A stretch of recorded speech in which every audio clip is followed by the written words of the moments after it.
Hi,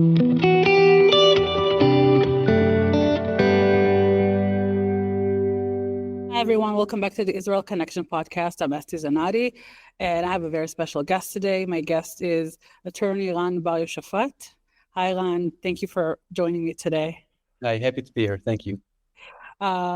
Ran serves in the Army Reserves in Combat Special Forces. From October 7 until now, he served over 250 days, serving in Gaza, northern Israel, Judea and Samaria, and more, back and forth in different places. He is the former project manager of the IJC, the Israeli Jewish Congress, and worked for the legal department for the Knesset. And he is also the former executive director of Kahelet Forum. Thank you again for joining us. It's a pleasure having you on the podcast today. So describe your October 7th. How did it start and how did everything progress from there? So October 7th, for me, it caught me in a shul, synagogue in Jerusalem, as I was getting my aliyah because it was a few days before our wedding. And I woke up very early and I heard the sirens. Now, sirens in Jerusalem are very rare. You don't often have sirens in Jerusalem. After we heard the third, fourth, fifth sirens, like something is happening here, I went outside. I saw an officer that I know, a religious guy with his army uniform driving. So that's when I realized something is happening here. I quickly went into my apartment, and I'll open parentheses here for a second. I served in Maglan during the Second Intifada as a hand-to-hand combat expert. My first Army Reserves was the Second Lebanon War, and before October 7th, every year I served between 1 to 2 months in the Israeli army as a reservist. So I always had a duffel bag prepared for such occasions. So I went to my apartment, opened my phone, saw what is happening, or at least bits and pieces of what's happening in the south, and started heading south. Eventually, my battalion officer and the operational officer asked me to stop and join them, so it'll be more organized and not going independently to the south. And my main concern was at that time, my fiance, today my wife, what is happening in her mind, because she cannot communicate with me right now. We're both Shomer Shabbos. When Shabbat was finished, I was in an officers meeting trying to plan our next move, basically, in the south. So I was only able to contact her a while after. And my first question was, what are we going to do? Are we going to get married, or are we going to postpone the wedding? And it's an interesting question. And this question was actually asked 50 years ago during the Yom Kippur War. And Rav Eliashiv Zatzal said that for such an important question, only one person can give the answer, and that is the Kala, what the bride says. So I asked my wife, what do you think? And she says, we're going to continue with the wedding. So instead of having our big venue with a lot of people, I left the base on the fourth day of the war, got out of my army uniform, shaved, showered, put on my wedding suit, and we got married in a charity hall, a Yad Sarah hall with very few people. Wow. Yeah, and the next day I went back to war, leaving her behind. Yeah, so that was my October 7th. That was the setup for my war. Yeah, and that seems to be a story of a lot of soldiers and reserves that, they're supposed to get married, they're supposed to give birth, like all these life-changing events that are supposed to happen during that time. And all of a sudden they find themselves in the battlefield instead of being under the chuppah or, having a brit for their son. That's very challenging. Yeah. So... actually, you mentioned exactly what happened to us. So yeah, at the end of my reserves, which is actually just a few days ago, more than 250 days, my wife was 9 months pregnant when I was sent to Gaza again. So in the beginning of the war, I spent 3.5 months in Gaza. My battalion was the second wave into Gaza, northern Gaza, and then I was sent to the north, Judea and Samaria, the north again, and now I was out of Gaza just a couple of days ago, and I left my wife 9 months pregnant. I think that was by far the most difficult part for me, to have my wife ask me, not in a angry way, just really trying to understand. So who's going to drive me to the hospital? Right. And thank God I was able to make it on time and was able to be with her in the birth, but it cannot be easy to be 9 months pregnant and having a husband at war, be here by yourself. She's a new Ola. She made Aliyah from Oh, so the that's even States. harder. Yeah. There's no support, no financial support, and no system that helps her. So yeah, it was a very Yeah, that's yeah, difficult. I know there are a lot of women that gave birth without their husbands next to them. yeah. And not even mentioning those who lost their husband in battle. That's really difficult. So how has your service in those over 250 days impact your professional life as well? Because I know you had some professional life changes that you needed to do because of all of that.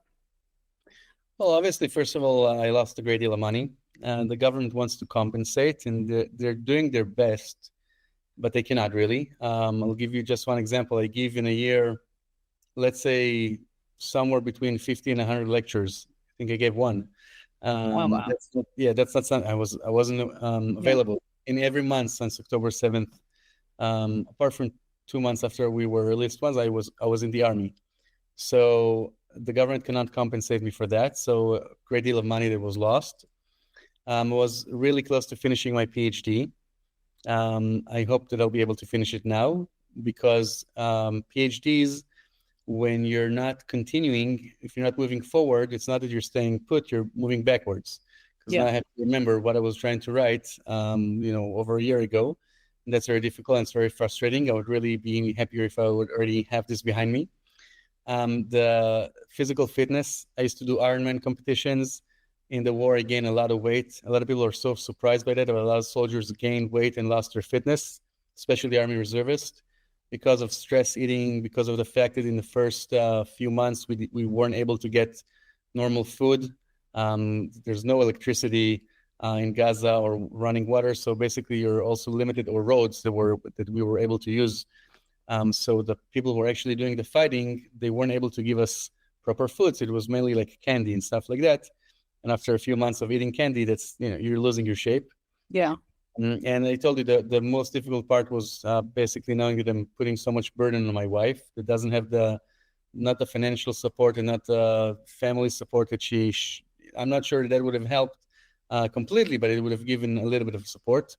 So that was the most difficult part. I was actually, I wanted to change my profession, not, I don't know if change my profession, but leave my current workplace in November, but the war broke a month before, and I didn't even have the time to resign, and it was a real issue because I'm now trying to see if they can let me go because according to the Israeli law, you have to wait 3 months before you're fired. But they don't have 3 months of me not serving. They have a week here and a week there. It's like, okay, that's not fair for them. I Right. haven't done basically nothing almost nothing in the past year and a half, almost. Yeah. Wow.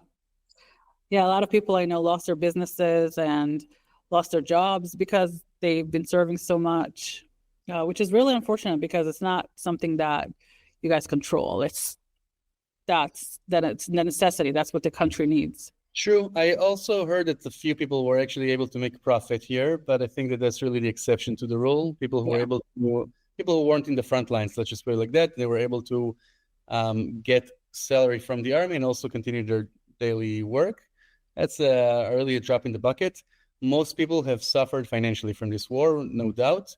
Not just those who are in combat, also those who are either combat supporters or those who have a family member who's in the army. Now they have to take care of the household and are unable to work as they wanted to. Look, I'm not happy about it. It saddens me, but I think it's still a small price we're paying for our freedom. I just became a father 7.5 weeks ago, and I'm doing this because I don't want my son to be able to be forced to do the same thing in the future. I'm not that optimistic that he's not going to be able to or forced to do it, but I'll do my best so he would not have to face the challenges that I'm facing right now. So yeah, it's but it also gives you perspectives. Gaining some weight and losing a lot of money, it's a very small price to pay. I have friends that I lost, unfortunately, or they have lost body parts. And I think that if I took it in the right proportion, I was like, okay, so I lost money. Money comes and goes, and I think I'll be fine in the future. Yeah, so you mentioned your son, like that you don't want him to go through the same thing when he gets older. I feel like our generation back in the day, our parents were like, "Oh, we hope that when you grow up, you're not going to have to serve in the IDF," but it just keeps going and going. So I don't think that in the future you won't have to serve in the IDF. I think they will always have to, and I don't even think that's a bad thing because I think countries need to have armies. The problem is, and this is my understanding, and it could be wrong. This is just my perspective. You know the song of the Choref 73 is a very Yeah. known song in Israel.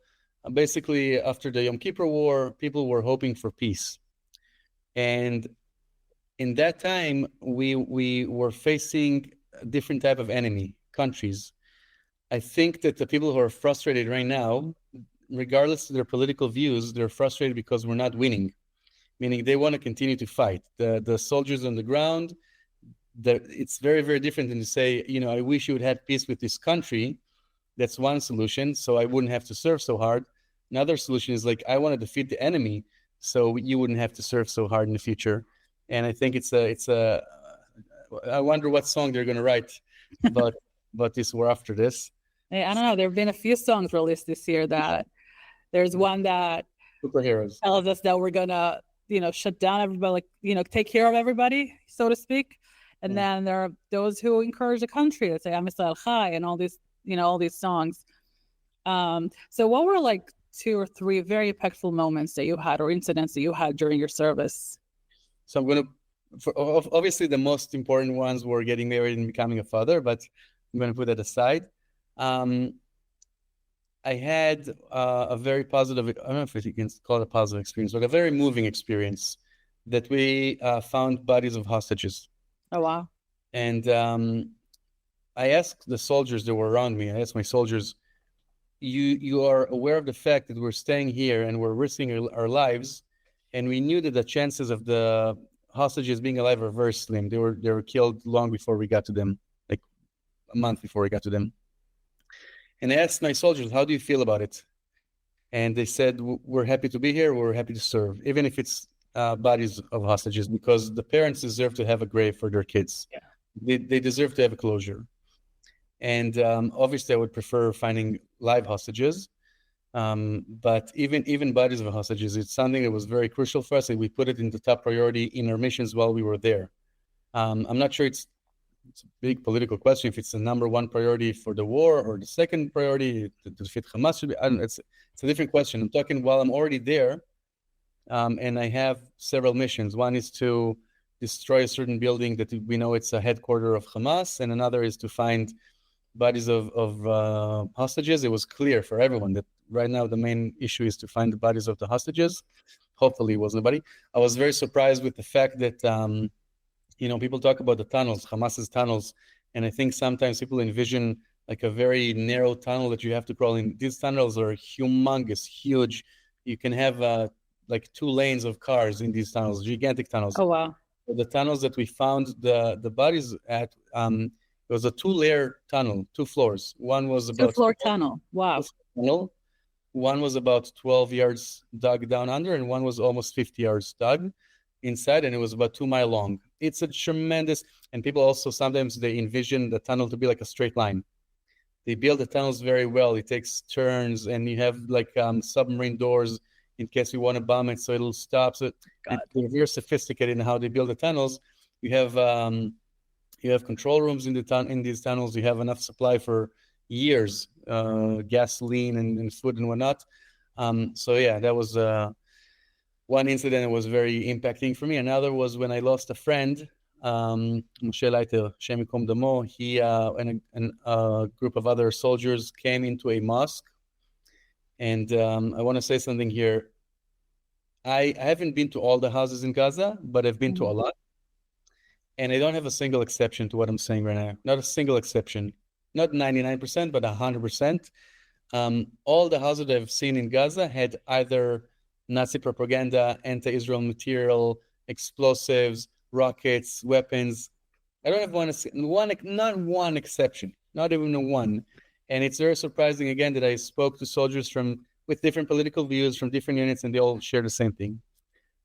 Mosques, hospitals and schools, it's to multiply it. Like we knew that when we're approaching a hospital or a school or a mosque, we knew it's going to be a lot more of that. So unfortunately, what happened was that Moshe was a company officer. He was approaching the mosque. The mosque had a camera attached to it with some sort of a wire that goes underground and a few hundred yards from that. And when they saw the soldiers approaching the mosque, they detonated the mosque, killing 4 soldiers and very seriously hurting the other 4 soldiers that were there. It was sad for me because I know sometimes people say, it's funny, it's coming from both sides. Some people are saying, why is Israel carpet bombing Gaza? And some Israelis are saying, how come we're not carpet bombing Gaza? And the truth of the matter is number one, we cannot carpet bomb Gaza. It's too many houses. We don't have the ammunition. If we had, we should save it for something else. Number two, it wouldn't do so good because most of our enemies are underground. So it's not a mission to destroy buildings. You do it because it's a necessity. And I think people don't understand this. When they see the ruins in Gaza, they're like, why did they ruin the houses? Because these houses used for terror. And they say, all houses? Yes, all the houses. I've been to a lot of houses. That's what I've seen. If it's okay, I want to share 2 more stories. I know you said 2. Yeah, of course. Go for it. Yes, please. I think these stories it's good that people will hear these stories. One story is this, because I know sometimes people say a lot of nasty stuff about the IDF. And now it doesn't mean that the IDF doesn't have soldiers that are misbehaving. And I condemn it, and it's not okay. And we actually talk about it usually in the officers before we have a mission. Some soldiers did graffiti. Okay. Here's my understanding of reality. We are in a house, or whatever is left of a house, and we're not eating well. We're eating tuna cans or Mentos candy for a while. And then we find in the house, a bag of flour and some olive oil. It's a very common thing to find in Arab houses. And then some soldiers say, let's make bread or pita bread and eat it and dip it in some olive oil.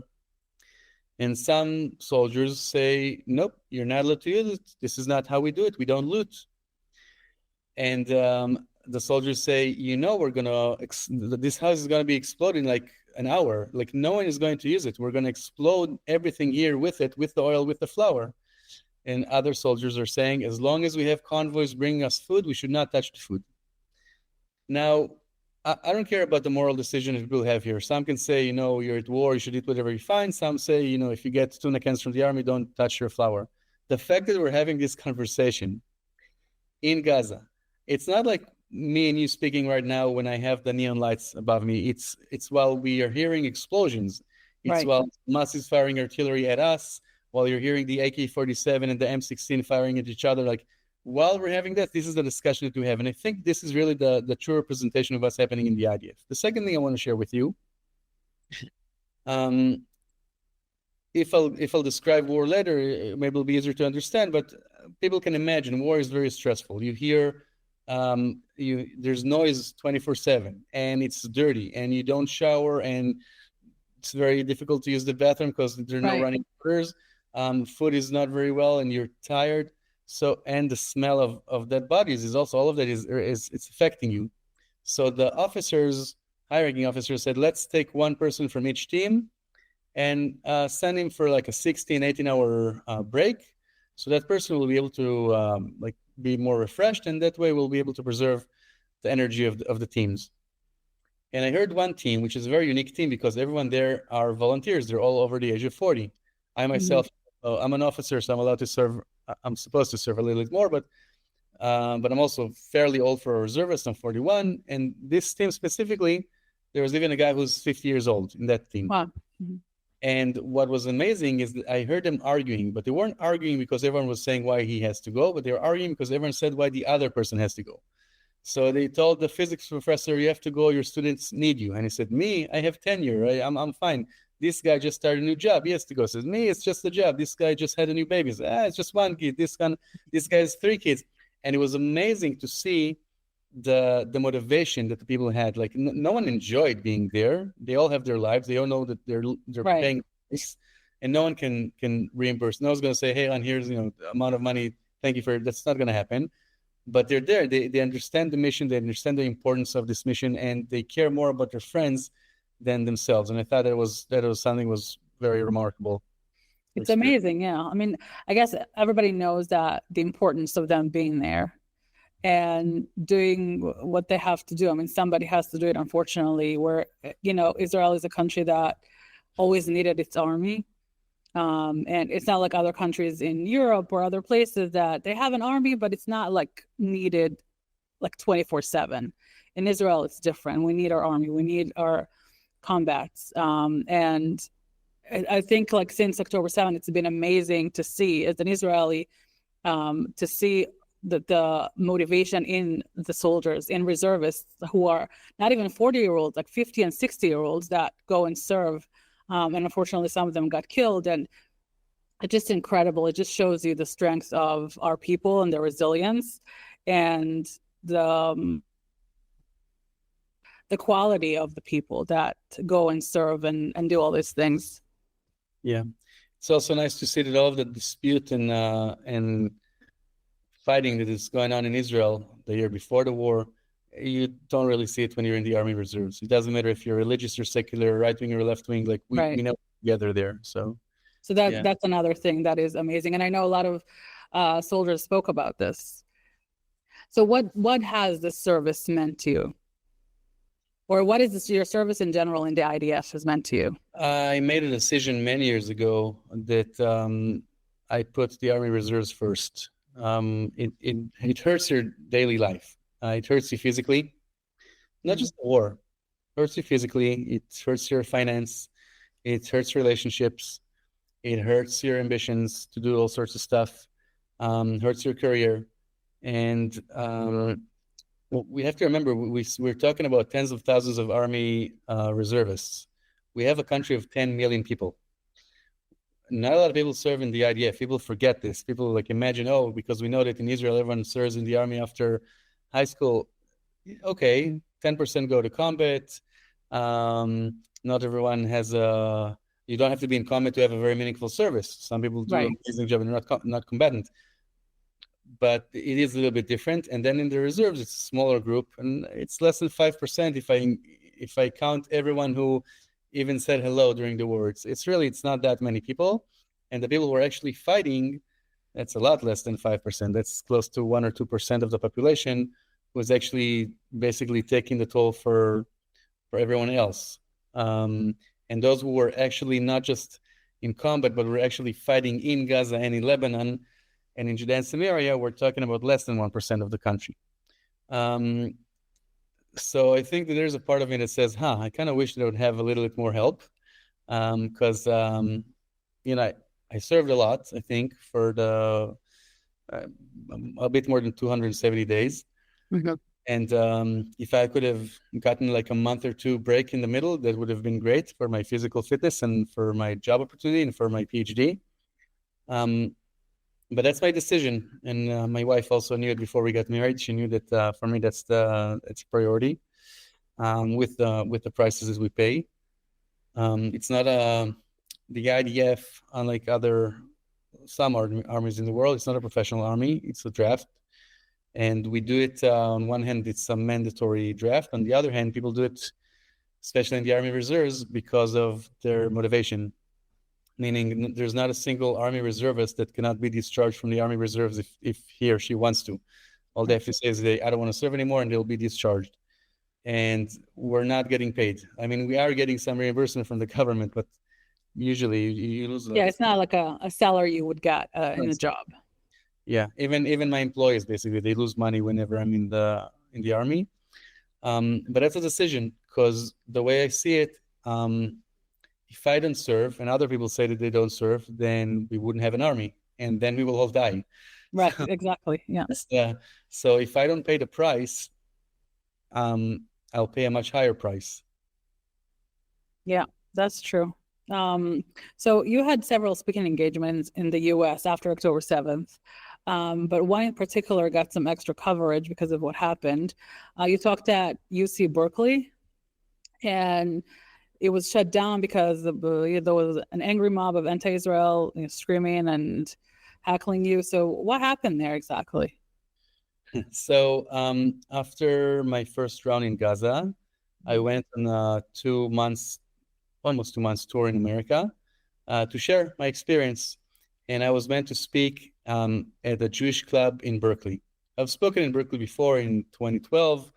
I've spoken in many, many campuses in America. I think I spoke to over 100,000 students in America since I started doing Israel advocacy tours. This time was a little bit different. Mm-hmm. Basically, what happened was that they had to change the location several times because apparently people wanted to stop me from speaking, which is quite interesting because Berkeley is where the free speech movement began in the 80s, I think, or before. So it was interesting, a little bit hypocritical. And I wasn't really allowed to even begin because the second I got there, rioters, I wouldn't call them protesters, I would say rioters came. They attacked the Jewish students who came to listen to me. Now, I'm going to assume that the students who came to listen to me are pro-Israel, but I don't even know. I don't know them. So they wouldn't even allow people to listen to me. They choked one Jewish student to the level that she was bleeding from her neck. They broke, they broke a finger or a wrist of another Jewish student. They spat on another Jewish student, shouting at him, "You Jew, you Jew." They broke down the glass of the building. And eventually I had to be evacuated. And I was really also a very interesting way to do it. They basically took me downstairs in like some sort of underground building tunnel, whatever, opened the door and said, "Good luck. Thank you. Goodbye." Oh, and I was like, so here you fend for yourself. Yeah. Like the second I got out of the perimeter of the building, like you're on the street, good luck. And I was like, I have no idea where I am. Someone drove me here. I don't. Wow, it's crazy. It was I think it's a very shameful event for the university. That they were unable to stop the attack. Two people who had their face covered with a keffiyeh, they entered the hall and they started approaching me more and more and more. And the Jewish students, by the way, bravely stood between them and me. And then when whoever it was that was in charge of the security, and he said, "Please go," I was like, "I'll go," but these people are following me. Like, what do you want me to do about this? Like, there are two people here with face covered, trying to get close to me. Like, should I engage? What am I supposed to do in this situation? One professor, I'm very sorry, I forgot his name, but he really stood up for me. He's definitely not someone who shares my stand on many issues, but he said that he's gonna stay in his office until they let me speak in Berkeley. So I really appreciate that. Oh, wow. And he stayed in his office for, I think, almost 2 weeks, basically sleeping there, eating there, having all of his meetings. Like he says, wow, that's impressive. Very impressive. I was very surprised to see that I did get a lot of support after that. And eventually someone asked me, I still don't know till today who this was, if I'm willing to speak there again. I said, of course. So they flew me back. I was already in New York. They flew me back to the Bay Area to give a talk. This time I had 4 bodyguards and 50 security guards or something for a conversation. And I only had one heckler in the middle of the talk. So I'm happy that eventually I was able to go back there. I'll tell you what is interesting. There's a fairly famous video of me when I spoke at UC Davis in 2012. And there's a student there who's harassing me and saying, "How many women have you raped? How many children have you raped? You're a child molester." It's okay. That's the usual stuff they say. Yeah. So, but that was bad for him because people allowed me to speak. So I get it when you're coming and you're talking about Israel, you're guilty unless proven innocent, which is annoying, but that's the reality. I don't think it's fair, but I'm willing to, I've learned to accept it. What was interesting here is basically what they're saying is you're guilty and you don't deserve a trial. Right. For me, makes it a much greater issue than an Israeli issue or a Jewish issue. It's basically the collapse of Western values. Like, okay, you think I'm so horrible? Okay, can we have a dialogue? Because if you're not even willing to, I'm accused of being a genocide, of supporting a genocide. There's an organization called CARE. They took my most peace-leak Facebook post ever, where I wrote something like, most people are normal. Most people don't really want to kill, innocent people. No one thinks that a baby or an 80-year-old grandma is someone that we should kill. We want to only hurt the terrorist. We don't think that we should have the same ratio. We have a ratio of like 1,500 terrorists for one one captive. Civilian, yeah. Civilian is me referring to Gilad Shalit. No one thinks this should be the death toll. So basically, here took this sentence and said, Ran says we need to kill 1.5 million people in Gaza. Like, Oh my God.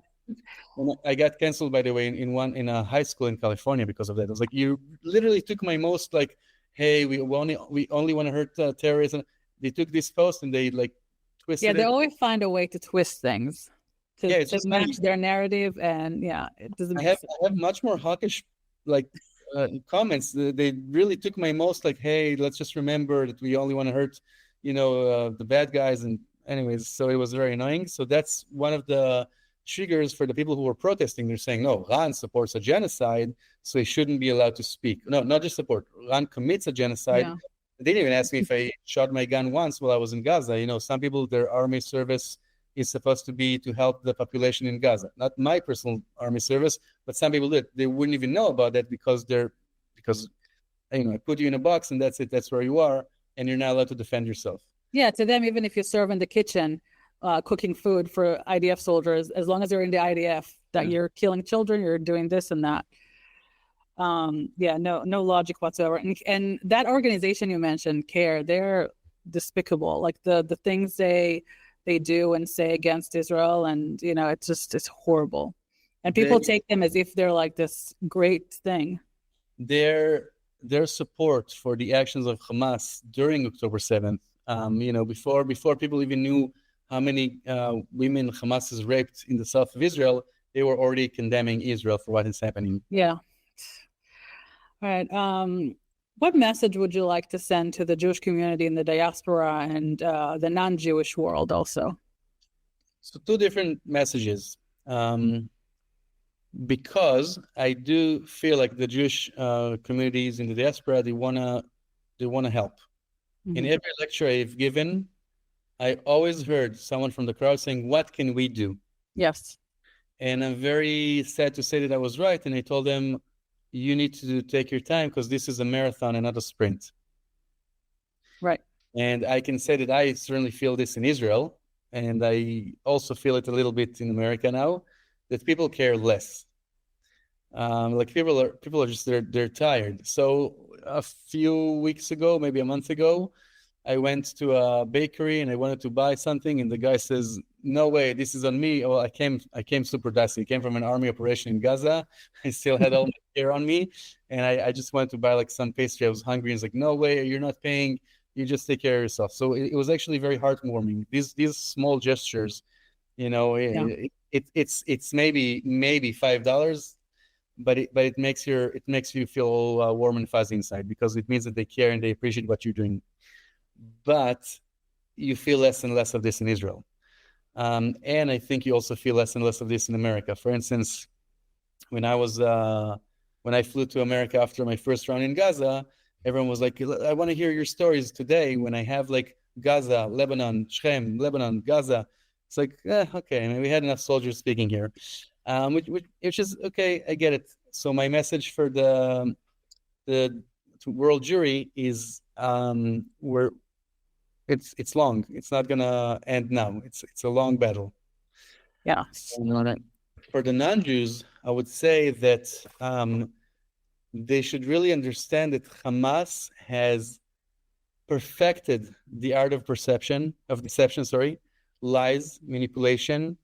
Really, using civilians as human shields is not something that he didn't do before, but today they've taken it to the next level. It's very rare that you would see someone in Gaza with a weapon because they don't need to, because every house has a weapon. It's very common that you will see a child carrying elderlies, moving them from one side to the other of the street, going back and forth to move people. They're cynically exploiting our morality and compassion, and they've turned the battlefield into a world where they deliberately distort everything that they do, and the world swallows that. And I think it's just basically it's part of their strategy campaign to make Israel look bad, and that's part of their warfare. So that will be my message to the non-Jews, because that's what Hamas is. That's what they do. Yeah, so don't believe anything Hamas tells you, and dig deeper and try to research things before you believe. I'll give you two examples. So in my last deployment in Gaza, I have like a bot to translate from Arabic to Hebrew just to make sure I understand what I'm reading. Um, and they say, with great success, we just killed 50 IDF soldiers in this area where I was. Okay. It was like, not only is there no one injured or dead, we weren't even attacked. So I went and already was like, did I just miss a gigantic event that happened that no one told me about? Nothing happened. So they lie like this on one hand. On the other hand, they're able to say, I have a drone. The drone shows me the picture of someone. I know who that person is. I know his name. I know what his position is in Hamas. Like I know this is the company officer of Hamas in that battalion that's in charge of this in this area. This is what he's done in October 7th. Like I have all this information. The IDF kills that person, and then you hear, the IDF just shot a pregnant 80-year-old kid, whatever. Like, yeah. It doesn't make any sense. Like, come on. Like, what just happened. Why? That doesn't make any sense. So yeah, they've really taken it to the next level of deception. Yeah, the weird thing is that even the U.S. government releases information about that. The fact that Hamas lied and they admit to lying. They found, documents showing how much they lied and added extra number of people and said it was women and children instead of the men terrorists that died. And people still buy into it. It's just ridiculous. But yeah, that's the power of propaganda, I guess. And they're doing an amazing job with this propaganda. Really, if there's one thing they're good at, it's PR. I can only envy their ability. Like I just don't think it'll work with us because I don't think we lie the way that they lie. But really, they've mastered the art of this manipulation. I want to make this clear. It's not that they build tunnels underneath the schools and the mosques. It's that they build a tunnel system, and on top of that, they build mosques and schools and hospitals. Right. There's a video that you can find that the IDF has released when we were in an UNRWA school and we found a sniper rifle inside a teddy bear. Like we've taken it to the next. It's just one example of bazillion of examples. What is so amazing is that we have videos. We have pictures. Like we really try to make sure that, don't touch anything before you make sure that it's on tape and whatever. That's not going to convince those who want to hate us, but at least for those who are interested in hearing, they can see it. So yeah, that is a cynical use. You even see it like now, these past couple of weeks with the release of the hostages, that how they set up this whole stage area with signs, and they even have a lady throwing glitter at the Hamas soldiers, which is absolutely ridiculous. And they stage this whole thing and give them like a certificate of release and a goodie bag with some, I don't know, it's just insane. And then people are like, oh, you see, they treat them well. They're so nice to them. Yeah. Yeah, I don't know how you can treat someone well that you kept hostage in tunnel for, over 470 days. Yeah. So lastly, we're going to do a little thing that I do. It's called my favorite Israeli thing. Okay. What is your favorite childhood memory in Israel? Good question. I need a second to think about it. My favorite, then how young do I need to be? However young you want to be, doesn't matter. Just something that comes up to mind that you really enjoyed. Yeah, as a kid, I think I spent a lot of my childhood going to the beach. Which one? It's a Chofa Marina, or as its slogan, the handicap beach in the Marina Herzliya. Yeah. I spend a lot of my time basically going to the beach, running there, hanging out from elementary, not elementary school, let's say from middle school. Okay. And all right, what is your favorite Israeli food? So my favorite Israeli food is not Israeli.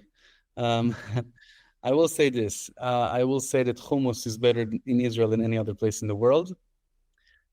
Yes. I would say that I've been to New York and I was not impressed with New York pizza. I think that we have in Italy they had amazing pizza, but in Israel I think we have good pizza as well. The only thing we're really not good at is sushi, which is quite amazing because we're the third in the world in sushi per capita. But yeah, people love sushi in Israel, but the sushi is not the best. I hate to admit it, it's not so great. Yeah. I guess I would say yeah. What is your favorite Israeli historical figure? Professor Ben-Zion Netanyahu, Netanyahu's father. Oh, wow. Yeah. Why is he your favorite? So my PhD, which I'm hopefully will finish, is about the Zionist revisionist movement in America. Mm-hmm. Jabotinsky died in America in 1940 in August, and Netanyahu's father took a lot of his work on him and continued the basically.